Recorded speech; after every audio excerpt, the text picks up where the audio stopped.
올리브영 맨날 회의하면 올리브영 어떡할 거야? 실적 어떡할 거야? 야, 차라리 팔아. 이래서 내가 회장님 레노베이션을 한번 해야 될 것 같습니다.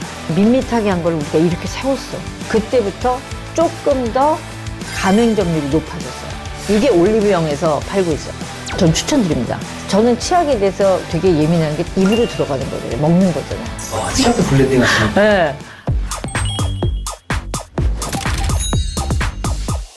안녕하세요. 브랜드를 만드는 여자 노희영입니다. 지난번에는 저희가 비비고 이야기를 했는데요. 댓글에 많은 분들이 올리브영에 대해서 관심이 많으시더라고요. 그래서 오늘은 올리브영 이야기를 한번 해보려고 합니다.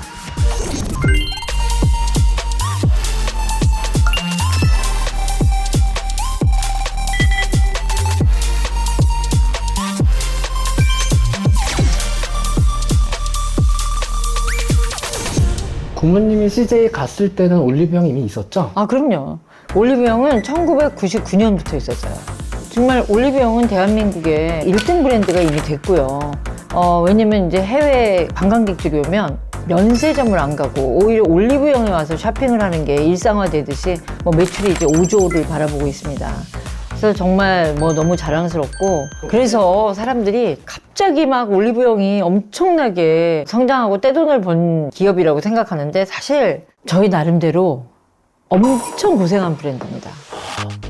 10년 동안 손익을 못 내면서 엄청나게 힘들었던 기업입니다. 10년 동안이나? 네네네. 근데 왜 들고 있었대요? 제가 처음에 갔을 때가 2009년, 10년인데 그때 회장님이 매일 팔으라 그랬어요. 올리브영 맨날 회의하면 올리브영 어떡할 거야? 실적 어떡할 거야? 야, 차라리 팔아. 그래서 항상 나와 있었어요. 올리브영 시장에. 팔아라. 도저히 이거 유지가 안 된다. 이렇게 손익 안 내면 안 된다.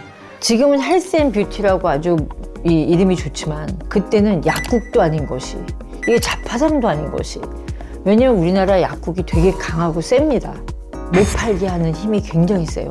외국에 가면은 부츠 같은 데서 웬만한 비상약들은 팔거든요. 맞아, 데이벨드 같은 거 팔아요. 그쵸? 근데 우리나라는 아직까지 타일레놀이나 이런 거 못 팔잖아요.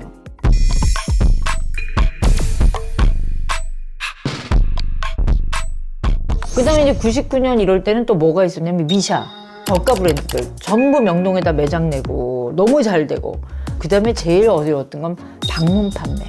아모레 아줌마라는 사람들이 있었어요. 알죠. 그분들이 집에서 마사지도 해드리고 써보고 사게 하고 이런 시장이었고, 이제 외국 수입품은 다 백화점에 있고, 지금처럼 한국 브랜드가 많지 않았잖아요. 그럼 뭘 팔았대요? 진짜 팔 게 없었다니까요. 손톱깎이. 그리고 이렇게 뭔가 그곳이 가고 싶은 곳이 아니라 편의점하고도 별로 구별이 안 되는 매력도가 되게 떨어지는 매장 디자인이었어요. 회장님이 막 고민을 하시잖아요. 그러면 나는 우리 부모님이 고민하는 것처럼 괴로워요. 저를 월급 주는 사람을 전 신이라고 생각합니다. 그래야 행복해요. 내가 흠을 잡는 사람을 존경하면서 그 회사를 다닌다? 난 그게 용납이 안 돼요. 저는 정말 지금도 제가 모셨던 그 누구도 잘 때도 욕을 해본 적이 없어요. 그래서 제가 어느 날 너무 그러시니까 고민을 해봤어요, 앉아서. 효녀다. 진짜요. 너 효녀야. 그러니까 내가 다른 인테리어 디자이너, 건축가들, 그 다음에 화장품 하시는 분들, 이런 분들을 모시고 올리브영을 갔어요. 일단 들어오고 싶게 만들어야 된다. 이래서 내가 회장님 레노베이션을 한번 해야 될 것 같습니다. 가고 싶은 어떤 올리브영으로 만들자. 지금은 돌아가셨는데 마영범 선생님이라고 있으세요. 되게 재밌는 건축가였어요. 그래서 제가 그분을 우리 회장님께 소개를 드렸어요. 그때 회장님이 와서 프레젠테이션 한번 해보라고. 근데 사실은 계약을 한 것도 아니고 돈을 받은 것도 아니고 그 사람이 프레젠테이션을 왜 하겠어요. 좋은 기회가 될지도 모르니 그냥 아니면 말고로 한번 해보자. 그래서 그분을 설득해가지고 회장님한테 가서 프레젠테이션 한 거예요. 그러니 사실 임원들은 제가 얼마나 꼴보기 싫겠어요. 또 시작이다. 또 읽었고 또 나대기 시작한다. 간판을 대부분 이렇게 밋밋하게 한 걸 우리가 이렇게 세웠어. 무슨 매장인지도 모르니까 아내를 어둡게 하고 이렇게 해서 이 매장에서 뭘 파는지를 보이게 해준 거지. 그래야 그나마 브랜드라도 안다. 가서 살 게 없어도. 그때는 저는 단어를 뻔이라고 생각했어요. 올리브영에 가고 싶다. 즐겁다. 그거부터 먼저 우리가 캐치하자. 그때부터 조금 더 가맹점률이 높아졌어요. 터닝 포인트라고 제가 감히 말씀드릴 수 있는 건 200평을 얻었는데 자기는 50평만 쓰겠다는 거예요. 30평, 막 20평 이렇게 하던 매장이 명동 중심지에 200평 임대라는 거는 올리브영 간으로는 상상할 수가 없는 사이즈인 거예요. 고모님, 나머지 150평을 어떻게 해달라. 그래서 제가 이제 그때 논아서 쓰는 게 아니라 올리브영 안에 오히려 우리가 들어갈게. 올리브영의 미용을 보여주고 편의점 같은 스타일도 하나 넣고 투썸을 하나 넣어줄게. 그리고 그때 사실은 바디소프하고 바디로션이 붐이 불기 시작한 게 아마 그때 2010년 1월 때부터 시작일 거예요. 그 전에 비누칠 해버렸어요. 그 전에는 이제 다이알 비누라는.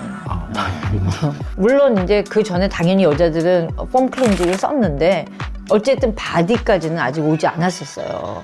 우리가 코스메틱으로는 이길 수는 없는 것 같고 올리브영에서 그나마 특화시킬 수 있었던 게 향수하고 바디예요.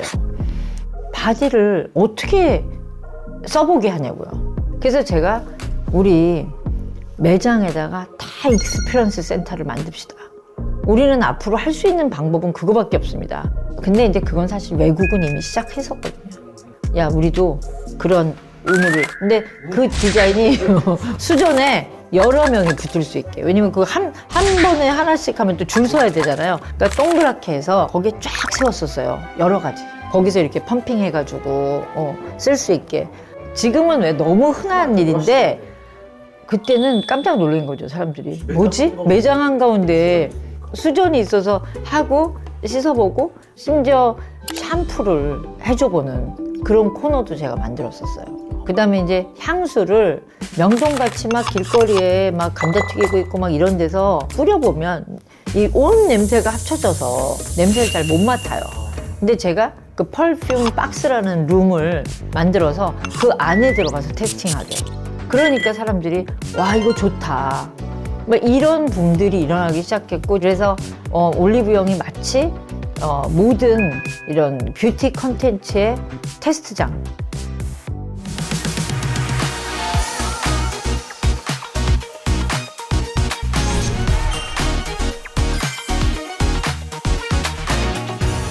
뭐 지금 생각해보면 미쳤던 것 같아, 내가. 일에 미쳐가지고 막 그냥 그러니까 뭐든지 막 이걸 어떻게 하면 더 잘할 수 있을까. 그러니까. 네, 막 그냥 밤새도록 그런 생각만 했던 것 같아요.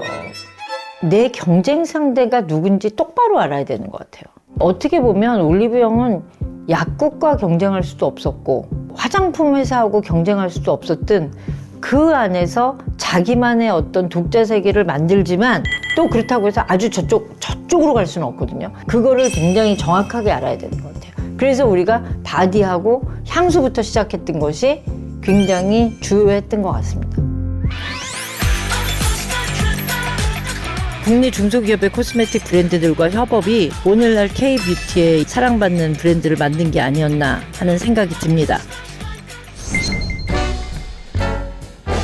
가장 제가 잘했다고 생각하는 건 게리뷰티예요. 온스타일 채널에 게리뷰티가 있었는데 그 게리뷰티에서 1위 한 건 무조건 다메지였어. 콜라보, 팝업 이런 게 그 당시에는 한국에 많이 흔하지 않았는데 그 팝업 스토어를 처음으로 오픈한 거예요. 그 다음에 남성 채널 엑스팀이 있었어요. 사실은 옛날엔 남성들은 화장품을 안 썼어요. 남성 화장품을 코너를 만든 거예요. 정말 저는 CJ에 와보니 막 보석이 막 온 사내에 굴러다니고 있다. 직원들도 보석이 많고 컨텐츠도 아무도 끼질 않는다. 이게 그냥 본인은 제당, 본인은 ENM 이렇게만 보고 있는 사람들 사이에서 나는 자유롭게 날아다니며 그걸 다 낀 사람이다. 보석으로 굴러다닐 때의 가격과 목걸이로 만들었을 때 가격 다르지 않습니까? 저는 그거를 한 사람입니다. 이렇게 얘기를 했었어요. 그때는 저도 기억나지만 뭐 랄라, 뭐 롭스 이런 게 좀 있었거든요. 그렇게 비슷한? 아니 이제 그 이후에 이제 올리브영이 치고 나가기 시작하니까 생긴 거예요. 아니 하시던 회장님도 판다는데 그 사람들이 그걸 왜 만들겠어요? 저거는 비즈니스가 안 될 거다. 희망이 없는 비즈니스다라고 내치고 있었는데 2012년에 명동을 오픈하고 100개가 넘어가고 막 이렇게 되니까 롭스 만들고 랄라블라 만들고 그다음 나중에 부츠 했었고 근데 다 사실 문 닫은 거잖아요. 올리브영밖에 안 해. 지금 그냥 독주인데 아니죠. 지금 이제 드디어 다이소가 나왔죠.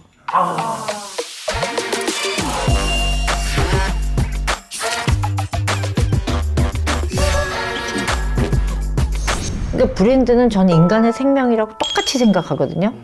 암에도 걸리고 교통사고에도 걸리고 정말 죽기도 해요. 이 다이소가 출몰한 사건은 교통사고예요.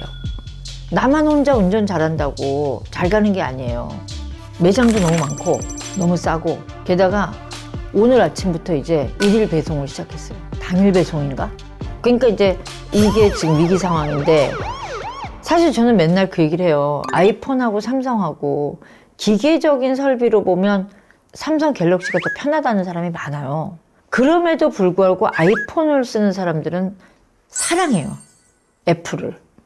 근데 갤럭시를 쓰는 사람들은 그냥 사용해. 그러니까 이게 브랜드를 사용하는 건 얘를 공장으로 인식하고 있는 거야.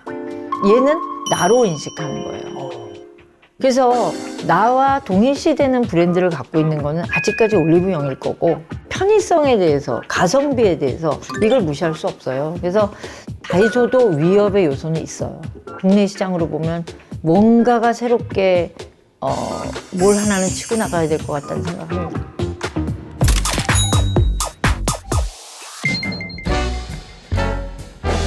사실 저는 올리브영 제품 중에 폼 클린저에 약간 집착증이 있어요.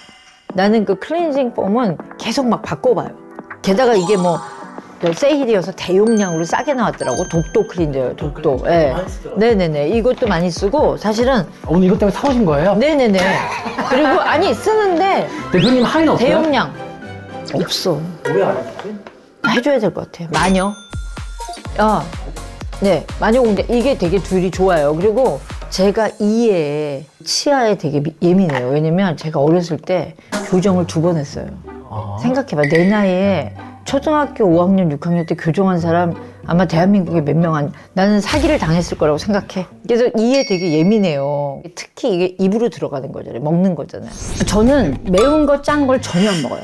그리고 저는 술도 안 먹고 담배도 안 피고 난 콜라도 안 마셔요. 심지어 일부러 안 먹는 것도 있어요. 내 직업에 해가 되기 때문에. 그러니까 워낙 혀가 좀 마일드하다 보니까 조금 매운 걸 먹으면 입이 너무 매운 거예요. 그래서 저는 그 전날 예를 들어 치즈나 고기나 양식을 많이 먹은 날은 민트가 많이 들어간 치약을 써요.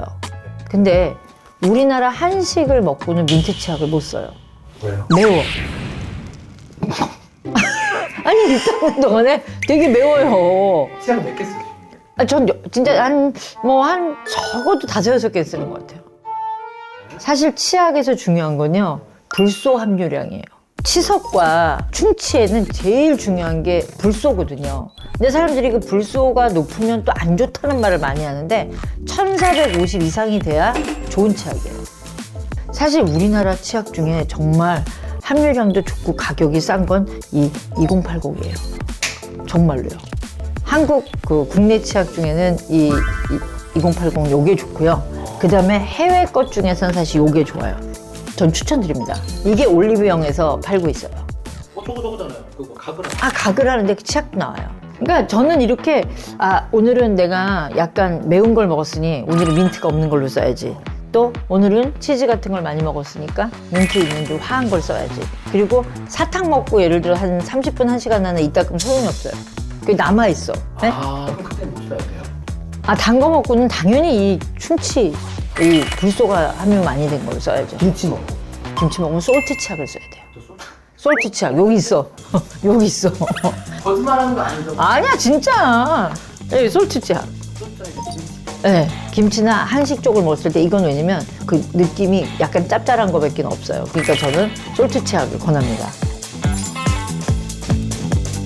내가 요거를 꼭 쓰는 이유가 사실 이게 좀 간이 좀 약해요.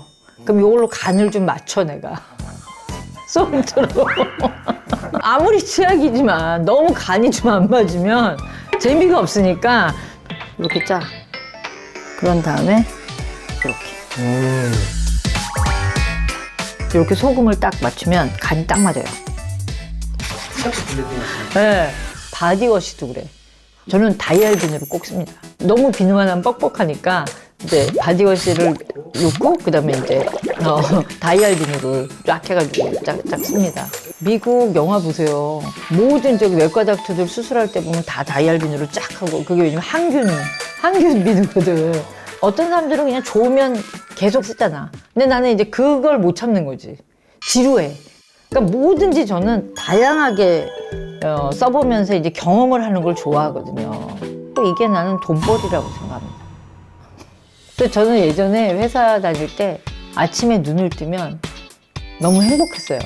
왜냐면 아침에 일어나서 TV 보는 것부터 뭐 하다못해 내가 치약을 쓰는 것부터 이런 모든 나의 체험이 회사에 가서 돈벌이하고 연결이 되잖아요. 인간에 갖고 있는 이런 경험이라는 거를 되게 전 소중히 생각해요. 그래서 저는 지금도 많은 분들한테 이야기하고 싶은 게 경험을 하되 이 경험을 내가 어디다 쓸 건가? 이 경험이 내 돈벌이에 도움이 되나? 사실 그거를 즐겁다고 생각하면 또 다른 즐거움이 있는 거거든요. 그래서 이제 이런 것들이 올리브영을 만들 때 도움이 많이 됐었다고 저는 생각합니다. 올리브영의 묘미는 신제품인 것 같아요. 처음에는 왜 막 발빠르게 움직이고 막 이렇게 조그맸던 브랜드들도 똑같이 기업화되다 보면은 루틴해지고 또 이제 가성비나 이런 뭐 생산 재료나 이런 거다 보니까 좀 지루해지잖아요. 저는 올리브영을 찾아가는 재미는 신제품에 있다고 생각합니다. 진짜 엄청난 인사이트다. 사는 것만 사요. 베스트셀러만 안 사. 돼요. 그러니까 그게 되게 저는 함정이라고 생각해요. 그 수많은 브랜드를 뚫고 신제품에 선택이 됐다는 건 그들은 경쟁력이 있다는 얘기거든요. 그래서 저는 올리브영에 가는 재미는 신제품이라고 생각합니다. 딴 거 뭐 없어? 손톱깎이가 좋다더라 뭐 이런 거 없어요? 아, 그거 치실. 전 세계에서 제일 좋은 치실이에요. 이거를 저는 사러 가거든요, 올리브영에. 아, 물론 이게 좀 가격이 있으니까 한 번 쓰고 버리니까. 근데 한 번 쓰고 버리지 않아도 돼요. 세척하셔서 끊어지기 전까지 써도 되는 거니까 저는 요거를 추천합니다. 이거 어금니용 칫솔인데 요거는 사실은 다이소에서 샀어요. 다이소가 제일 싸요. 왜 작게 얘기? 이제 혼날까봐 사람들한테 올리브영 하다가 갑자기.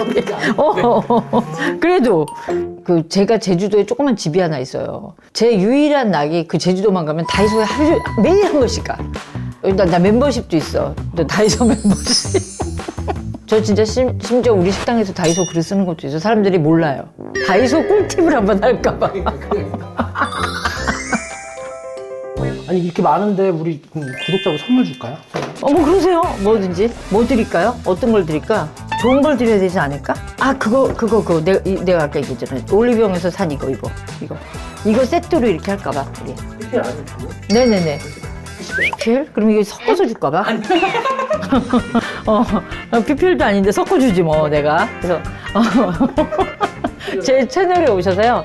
구독하시고, 댓글 남겨주시면 제가 추첨해서 20분께 섞어서 치약과 그다음에 가글 이렇게 드리겠습니다. 세트로. 구독 많이 해주세요. 감사합니다. 이번에 로고를 바꾸셨더라고요. 근데 그거는 저는 좀 아니지 않나. 왜냐면 오늘도 지금 올리브영에 갔다 왔는데 올리브영 세일이 마치 동네 잔치 같아요. 직원들이 올리브영 세일이라고 막 이렇게 팡팜을 달고 있고 그런 것이 저는 더 즐겁고 귀엽지. 무신사에서 하는 코스메틱도 아니고 왜 하필이면 블랙을 바꾸셨을까? 물론 어쩌면 쿨하게 가고 싶은 그런 니즈가 있을지 모르겠는데 큰 뜻이 있지 않을까? 한번 기대해 봅니다.